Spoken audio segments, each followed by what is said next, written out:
Hey, Andy, thanks Good, for coming back with us. good to It's see you. great to have Appreciate the invite. absolutely. We love some of the work we always love the work you're doing, but I wanted to have you on here so we can have this discussion about Mahmoud Khalil, got to get that right. You did some recent coverage on this. I think it's very important because there's so many different stories coming out and conflicting on purpose, as we know, the conflicting stories about Mahmoud, and you kind of did an extensive kind of deep dive into it. You call it "Disappeared," the Muhammad Khalil story, and I want to kind of take this step by step and see where you're at now since the last week or so that this story has been unfolded, starting from when as we know, the arrest without charges that occurred and Trump's attack on free speech, and the pushback that we have. We have a lot of people supporting Mahmoud, but we also have this massive mainstream media Zionist pushback saying that it's not about free speech and that everything is being done in an appropriate way, and that we're making a big deal about this. At the same time, they're amping this up on the college campuses and going after as many students as they possibly can. Indy, I'll pass it to you. Why don't you take our viewers from the beginning into where you are now with Mahmoud? Holy crap! It's a massive narrative, and it's being pushed in different directions by a bunch of different people to serve their narratives. And it's really sad that this guy ended up the flashpoint in the center of everything. What I think we need to first do is go back probably to April of 2024, and maybe even before that. But in April of 2024, you had all these campus protests at Columbia. Mahmoud was actually decided chosen to be the go-between between the administration and the pro-Palestine protesters. He wasn't really part of that movement. He was disagreeing with their the way that they took over and occupied Hamilton Hall. So he was trying to negotiate them coming out on behalf of the administration, and they just ended up turning on him. There's also questionable stuff as to what he did with regard to Syria. And while he lived in London, this guy wasn't exactly squeaky clean. He wasn't exactly a lefty, and he wasn't exactly the kind of activist that they're selling him to be. This radical, horrible, jihadist Muslim, whatever they want to try to sell it as. And of course, they're trying to demonize the word Muslim on top of all of this. That's also part of their goal. So he was the negotiator between the people at Hamilton Hall and the administration, which also included a member of the IDF, okay, and a member who of like I don't know if it's Netanyahu's cabinet. Her name is Rebecca Weiner. We reported on her last year on How Do We Miss That. She's not a friend to the protesters whatsoever, and all of this is tamping on the free speech of these students. And then on top of it, then they started to go into and trample on the rights of these students, not just for free speech, but also now to attend and live in this country. So on last, I think it was Tuesday, and we actually have video of his abduction, and I would call it an abduction now. It wasn't an arrest because it was literally guys in plain clothes uniform, and not even uniform, just a guy in an Avengers t-shirt and jeans said, "You're coming with us." Never really identified himself, put him in handcuffs, put him into the back of a car as his wife filmed this, horrified, pregnant wife, 8 months pregnant, an American citizen. He has a green card. He is permanently allowed to be here. Now, the scary thing is they're going to try to use the angle of terrorism, and they've been using this angle of supporting terrorism. So that's why it's really important, A, for them to designate anything pro-Palestinian, not just as pro-Hamas, and then making the jump from pro-Hamas to being pro-terrorist. So anybody that supports anything Palestinian in their minds is now supporting terrorism, and that then gives them the grounds to do whatever they want to do. That's the scariest part of this entire thing, and that's why I've been freaking out about this. Yeah. And the timing is insane because as we covered earlier in the show, and your audience knows this too, Andy, that the amping up of the breaking of the ceasefire, that Israel is literally right now bombing the crap out of Gaza all over again after the fake ceasefire. We knew that they were going to break it. They're breaking it. we're attacking Yemen now. We're threatening war with Iran.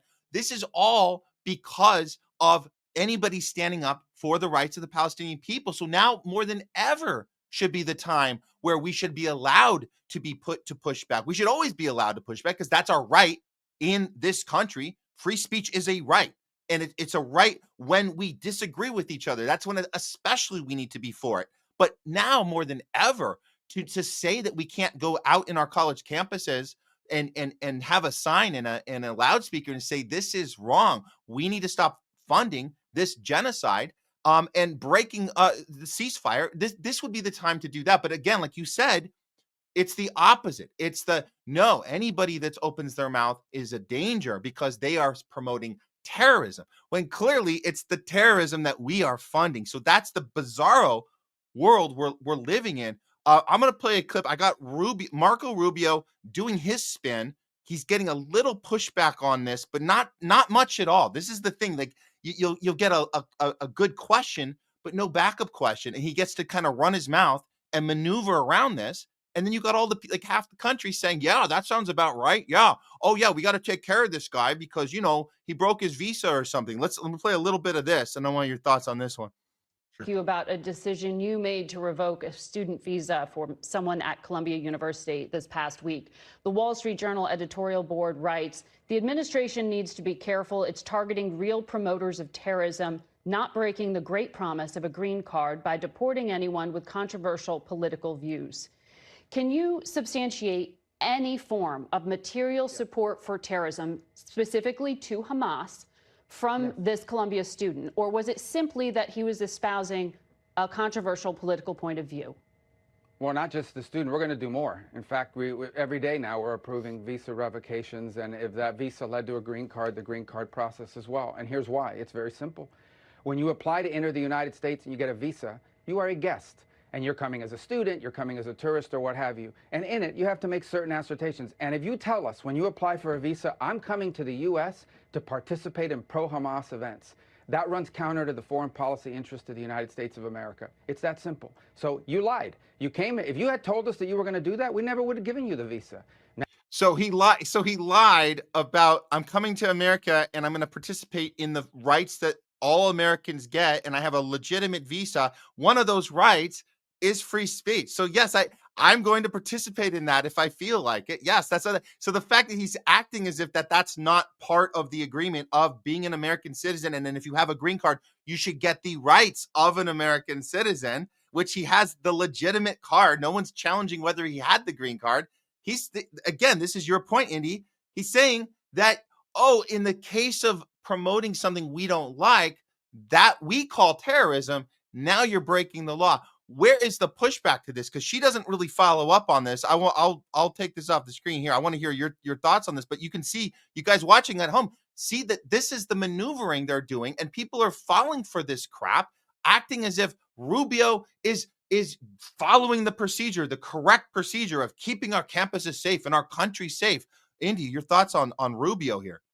Well, first of all, the people advocating for violence are the ones that are sending 2,000-pound bombs to Israel to drop on unarmed children that happened last night that murdered 400 Palestinians, for example. Mahmoud Khalil has never murdered anyone and has never called for the murder of anyone. Has he called for the destruction of the United States? Well, guess what? I'm a citizen and I've called for the destruction of the United States to be dismantled as a system. Does that make me a terrorist? I mean, by Marco Rubio's definition, it does. And that's the frightening part of this whole thing, is that not only that, but this man is still sitting in jail. No idea when he's going to be tried. No idea. Now, they've tried to have him transferred back to New York. They moved him to Louisiana. He's sitting in one of the most dangerous ICE jails in the country.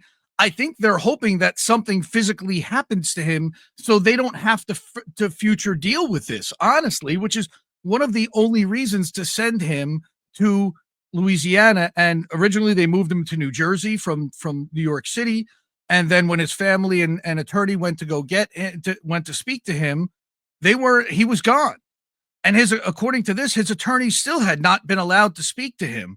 And a judge had ordered that be allowed to happen. I have no idea if it's happened, and nobody's been able to report or get a story on it. which is even more frightening. So they've literally just disappeared this guy. Wow. This is All right. unbelievably frustrating. Yeah, And go ahead. they have also expelled another student. They also Columbia has also allowed DHS agents on campus who came in with search warrants to search certain students' dorms under suspicion of, again, terrorism, because they had participated in an encampment that protested against the murder of children, but with U.S. bombs by Israel. They were not advocating for violence. They were not supporting Hamas. They were advocating for the bombs to stop dropping and for people to stop dying. And that is what is now considered to be terrorism. And that is really frightening. And that's why I went so deep on this. But the scary part is they have kind of standing, and how they've manipulated this to the right was that he has been advocating for quote unquote violence because he's been advocating for the Palestinians, which equivocates to advocating for Hamas. Heck, Trump even equivocated Schumer to a Palestinian and denigrated him over the weekend and called him effectively Hamas and saying that Democrats are funding terrorism, which is even more insane. No, they're funding the terrorism for Israel, just like the Republicans are doing. And for Syria, look, who funded HTS that's sitting there right now, and it's a real mess. We've also stayed silent as Israel continued to bomb Lebanon, and the encampment was certainly loud about that. And it's again scary. Now, again, Mahmoud Khalil was a grad student. He's about to be a father, and he's done at the university, as far as I know, or he was attending graduate classes. It's really scary that anybody could have this happen to them that came here. Now, he didn't. Now, that's the other thing that Rubio spun this as he came here with the intent to XYZ. No, he came here with the intent to play ball with the United States and to get an education. What he saw was that the United States funded and armed Israel to bomb and murder more people in the land that he was originally born in and forced to be a refugee from in the first place because of that bombing years and years ago. Now they're doing it again, and he shows that he wanted to protest that with his legal right. Now, they claim that statements against the United States can be manipulated by against green card holders to effectively kick them out because they would potentially be agitators that would take the verbal and turn it into physical violence. But there is zero evidence to suggest that this man was going to do that. None. Yeah. The intention to. This is the thing, the key you're hitting on, Indy, because this has been part of that propaganda since October 7th. The idea that Israel and the U.S. can do these preemptive attacks on people because their intent is to bring harm to Jews. Their intent is to bring harm to America. And we just know because we can feel it. The from the river to the sea, there's an intent to do harm. So everything's about punish. It's the pre-crime, right? We talked about, I don't know if you know the film, the Minority Report. Minority Report. We talk about this because this is the world we're living in. The pre-crime, they're telling us we're gonna take you out because we feel that you have an intent to do something. We don't even have to tell you that you're doing it, that you're doing anything. And Rubio doesn't have to justify any of this when he goes on these shows. He just has to tell us that there's intent. He just has to tell us that this guy's going to do bad to us, so we have to stop him before it happens. And so now when you mentioned the Fox News thing and the idea that they are going in to take more students, that this is setting a precedent. This isn't about one guy. This is about a slippery slope is the best term I can come up with, but it's worse than a slippery slope. It's like you're talking about they're even issuing this AI program that's going to go in and grab students' visas that lines up on their little radar and go, we got him. He's in this demonstration. They have the intent to bring harm. So we're just going to have the AI do the work and take that visa immediately from this person. This is an insane time we're living in. This is like Minority Report times 1,000. I don't know if Spielberg's intention was to show us how quickly we were going to be going into that world, but I think we're here and we need more people angry about this. Guess where the AI comes from too, and that's the next thing I wanted to get into is where all this is being driven by and who's driving all of this and why is this happening? All right, it's being driven by the Israel lobby and by AIPAC and by the Zionists of America coalition and the organizations that you're not allowed to talk about, because now they're even being aligned with the people that run this platform, because the Trump administration is aligned with the people that run this platform. The FBI director is now aligned with the people that run this platform. It's really frightening how the police state has completely cracked down, and it's already happened overseas. We've seen in the UK where they don't have the kind of free speech laws that they do here. I sent you that's the video of Mahmoud being taken for, it's a 2-minute video that was posted by his wife and by Asal Rod. Yes. But it's, God, this whole thing, and they're using this as the bellwether. If they can do this to him and nobody's going to push back and nobody's going to fight it, watch what starts happening. Now, you've had legal groups, the ACLU and whatever, but even in Montreal, we covered about a month ago. I don't know if you spoke about Yves Engler. He is a Canadian journalist in Montreal that had a civil lawsuit filed against him where she claimed that he was harassing her, a Zionist, and he was jailed for 5 days in Montreal. All right, pending charges.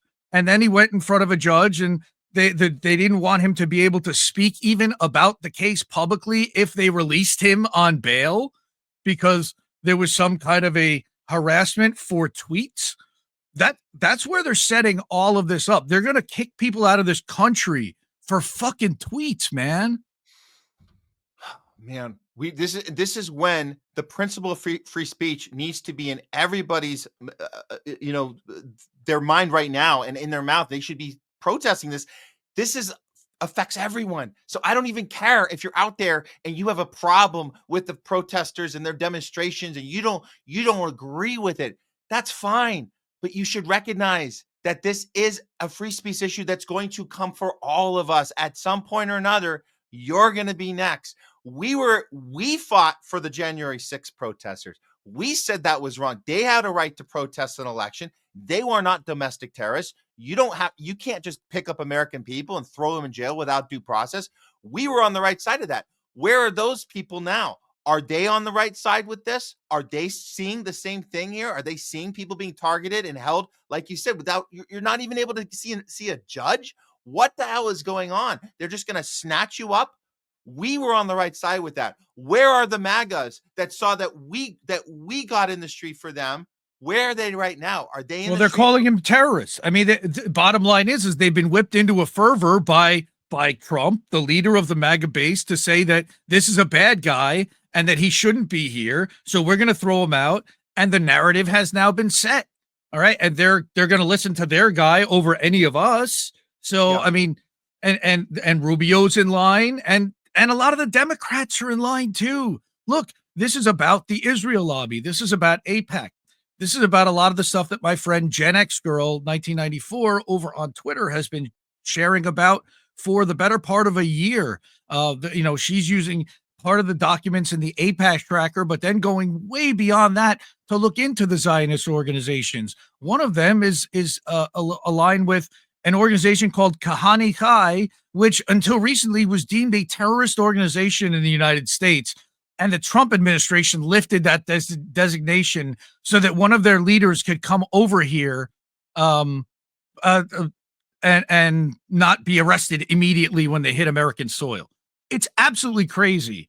Again, and this is all being driven by AIPAC, by Israel, because they don't want anyone to hold them accountable for the way that they are treating Gaza and now the West Bank. That's the next part of the next phase of the ceasefire that they have now officially broken, even though they never officially really held to it in the first place. And we have over 900 documented violations of that quote unquote ceasefire. But it's absolutely insane. Yeah. And we're funding it. We're funding it, and we're not allowed to be upset and in the street, or they're going to come after us because that makes us the problem. We're the dangerous ones for having a problem with that, as they're demonstrating at all the universities right now. And the universities have to go along with it because Trump could just pull the funding and say, we're not going to give you your millions of dollars unless you kiss our ass and pretend that that the students need to be disciplined, and we need to have a real serious talk about anti-Semitism and all that stuff. So that's how you hold people. You hold them by a short leash. You take their money, and they'll do anything. And that's how money works, guys. By the way, that's how money works, guys. You cut someone's funding. They go, please, how do I get it back? What do I have to do? So we're seeing that as well. You sent me this. Oh, there's yeah, one other narrative before we get to that. There's one other narrative, and it's Yeah. the Democrats' narrative, is that Trump is doing this. This is all because of Trump. No, it's not. No, it's not. This is because of Israel. And don't be disingenuous, because you would be doing the same thing if you guys were in power as well. This is nonsense. We hold both sides accountable here. The Harris administration, if it were in power, would have been doing almost the exact same thing. Exactly. Okay, just slightly at a different tone. They wouldn't have taken the bluster that they're taking necessarily. They would have been a lot more muted and a lot more gaslighting about the way that they're doing it. And we're really going to try, everyone, as we allow him to do that and ship him the bombs and the money to do it anyway. Trump just doesn't care. Trump's coming out and saying the quiet part out loud. And then what's funny is all the MAGA base that says, we didn't vote for this. Did you not listen to him on the campaign trail? Because he said he was going to give them everything they needed to go in and finish the job. He said that Palestinians weren't going to be able to live there afterwards. He was very clear about his intent, which of course is Miriam Adelson's intent and Bill Ackman's intent and David Sachs's intent and Peter Thiel's intent and all the actual money interests that actually run this thing. Elon Musk's intent, but he of course takes orders from Netanyahu, who takes orders from Adelson. There's definitely a food chain, and we have to get to the bottom of who that food chain really is and who's responsible for all this shit. Yeah. Well, I will give MAGA a little credit for saying, even though you're right, Andy, they did vote for this. The fact that they're willing to say that out loud, I got to give them a little props for saying, hey, we didn't vote for this. In other words, we're realizing now that we made a mistake, or we're realizing that you're not honest. And we're mad as hell about it. And that's more than we could say for any Democrat for 4 years. And we're talking about the actual president who started the genocide, who started the illegal proxy war in Ukraine. Not a mention, not a peep from the Democrats. They would never, ever have a critique for the people they voted for. So at least we're seeing a little critique coming from some of the MAGAs. I give them at least that they're being and one of them got debanked for it, Laura Loomer. Ah, that's right. Yeah.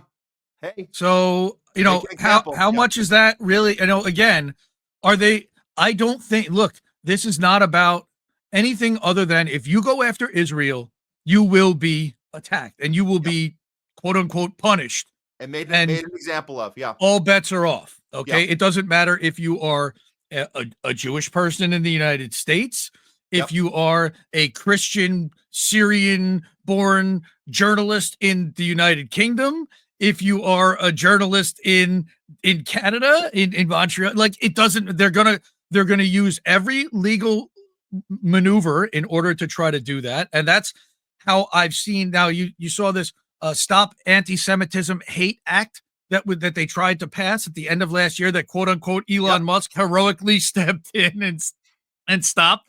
Another insane narrative. That guy stopped an anti-Semitism hate thing. Okay. Which was really another censorship bill. And now there's, by the way, another censorship bill also coming about AI, where they're going to also, any AI deepfake image could potentially get you in trouble and be taken down and have you censored. So they're going to try to narrow down the scope of what you can actually see down to literally the narratives and visuals that they want. They don't want you seeing what we saw this morning on our Twitter accounts with kids getting, maimed and mangled and dead kids all over my news feed. Like, they don't want that.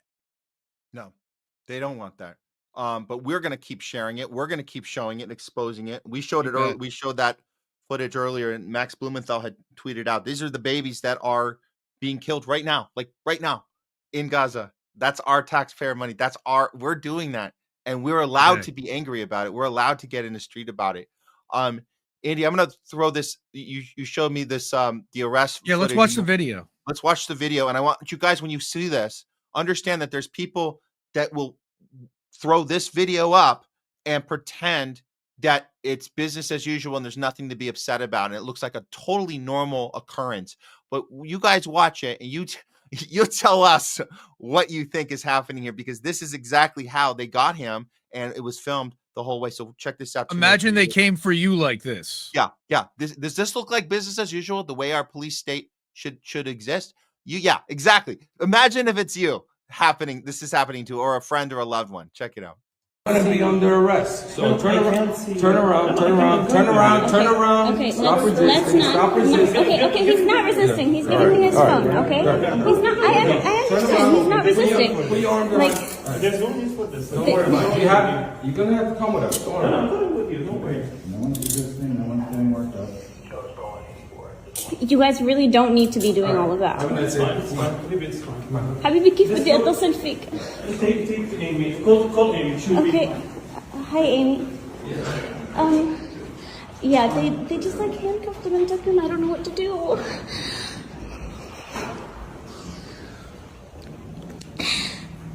Okay.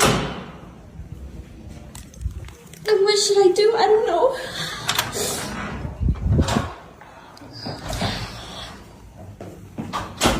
Nor.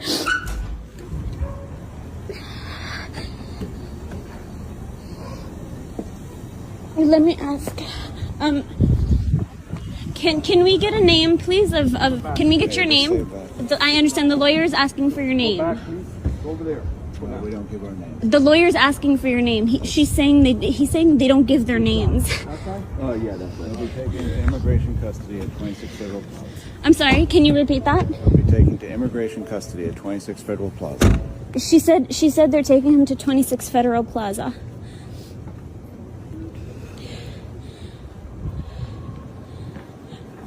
Can you please specify what agency is taking him, please? Excuse me. They're not talking to me. I don't know. I don't know. Excuse me.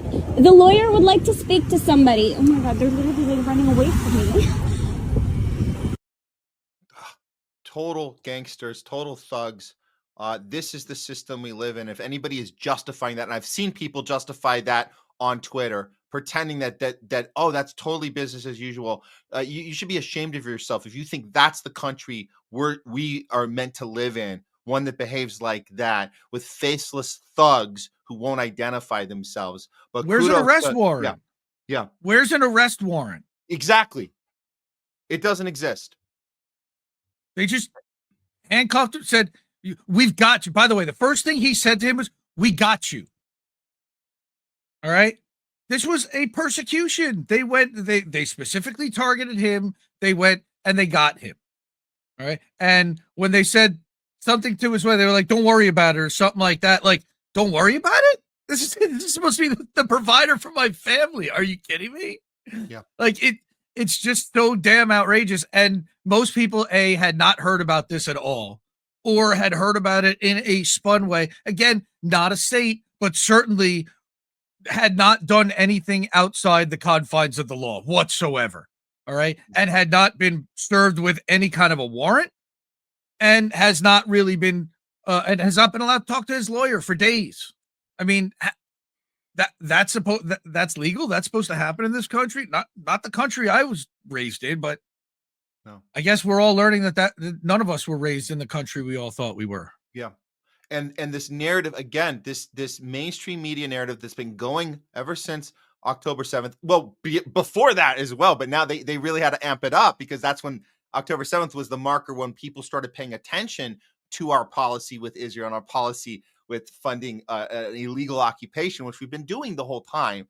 And so they've been putting this message into people's heads that if you're in the streets for this, you're either one of three things. You're either you either just naturally hate Jews, because you just have I can't help it. I just hate Jews. Yep. And that's even though we are one, but with self-hating, right? Oh yeah. So you're self-hating or a hater. You just hate. It's just, you're doing it out of hate. So you're either doing it out of hate, you're doing it because you're an effing stupid moron, or you're doing it and this part's important. You're doing it because you're getting paid to do it.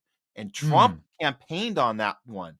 when we go back to when we were there, Homeless Left was at UCLA. We were there at the protest UCLA, and all the campuses were cracking down, and CNN was doing all their fake coverage about the protesters are violent. No, the police were violent. The Zionists showing up, the Zionists that weren't even registered students were showing up. They were especially here, the Westwood Zionist community would show up to UCLA and literally physically attack the encampments. Now, obviously CNN reported that falsely. Later, they go, oh, well, we didn't totally get that right. We're sorry, but that was too late. But the point is, the narrative, and this was coming from Trump at the time during his campaign, and this is the message that's put in people's heads, that if you're either stupid, you hate Jews, or you're getting paid. And we're seeing this verbiage still right now. This idea that how could Mahmoud have so much support? How could he have these lawyers? There must be a funneling of money coming from somewhere. Oh, and George Soros' name was mentioned back in the UCLA one. And like, oh, how could there be actual? Because it doesn't make sense. Why would there be so much support for these people unless there was massive amount of money? So this is projection 101. Because they were kids that were paying $40,000 a year to sleep in tents in the dorms that they were not, that they had already paid to not sleep in. What they didn't have to, and they weren't being paid to do that. They were paying to do that, and and oh, by the way, it wasn't Soros; it was the Zionist movement that was paying those agitators, which we have found out as well. We as well covered that on How Do We Miss That extensively. We also then went into a Steve Semler article, Polygraph, I believe is his Substack, and they went into the numbers about TV coverage about this, where 99% were saying it was violence by students, but it was the absolute reverse. That 99% of the violence was happening by Zionist agitators that were coming in to attack the students and to agitate from the peaceful encampments that were peacefully protesting, that was driving the schools crazy because more people were joining it every day. Exactly. And they couldn't shut it down. So now they're trying to shut down the narrative again on college campuses as they ramp up their genocide again, not just in Israel or now in Gaza and West Bank, but in Lebanon, in Syria, in Yemen. Now they're trying to fuck with Yemen. And we know what the big target is, which is Iran. Yep. And that's what it looks like. We're getting closer and closer to that. And we just need more people being loud about this and acting from not just the courage and the convictions that we have to have when we have these conversations, but it's principle. It's all principle. We have to go at it with that. We're not trying to, change people's minds. We're just trying to wake them up to how the system is run. That's how it is. So Indy, let me ask you this question before we wrap this up. Do you think that because Trump is in and it's not Kamala, do you think, are we in a slightly better position that people on the left are being loud about this, that generally, as we saw before Trump got in here, they were 100% silent, had nothing to say? Do you think that that's better? We're better off now because that many more people are loud because they think it's, like you said earlier, they think Trump is uniquely the one doing this, even though they're wrong. I think it's a wash. Does that help us that they're being vocal right now, or does it not matter? Does it, Kamala, Trump, same outcome? We still have this problem. It's a wash because MAGA cancels out the Democrats. Effectively, it's blue MAGA or red MAGA. Which one do you want to fight? That's effectively it. And red MAGA, I actually can have a conversation with most of red MAGA, as can you for the most part. Yeah. Blue MAGA, you can't even have a conversation with because their entire fact basis is completely the opposite of the narrative that is the truth, because they've been lied to and believe those lies so inherently that you cannot change. They believe in Russiagate. They believe that COVID was a legitimate thing and that you should go get jabbed up every single time, and Pfizer's got no problems whatsoever. All right. They all think that, again, and I'm no fan of any of these administration people, but that they're all, again, controlled by Russia. Tulsi Gabbard, who's never been to Russia, never met Putin, she's controlled by Russia. They're insane. They are literally insane. They think Russia's the problem. We know it's Israel. It's been Israel the whole time. How loud do we have to get about this? Oh my Well, God. that's uncomfortable for the Democrats, which house the majority of the Jews in this country. And because they've done such an effective job at conflating Judaism and Zionism, even though there's more Christian Zionists in the United States than there are entire Jewish Zionists worldwide. And we know that that's also a fact. All right. And that a lot of this is driven by Christian Zionists like Pete Hegseth, like Ted Cruz, like Donald Trump. They're not Jewish. All right. Joe Biden, they're not Jewish. Okay. All these guys are Christian Zionists. They are just as fundamentalist from their side. And this is not about Jewish or Christian or Muslim. This is about Zionism as taking over as an ideology. Yeah, exactly. Andy, thank you so much for the conversation today. Tell us where people can find you. I know you're doing so much, and we love all the work you do, but just tell people that are wanting to find you right now. Yeah, thank you. Appreciate the invite again. I'm happy to come back anytime. IndieMediaToday.com is my Substack. I publish there on a daily basis.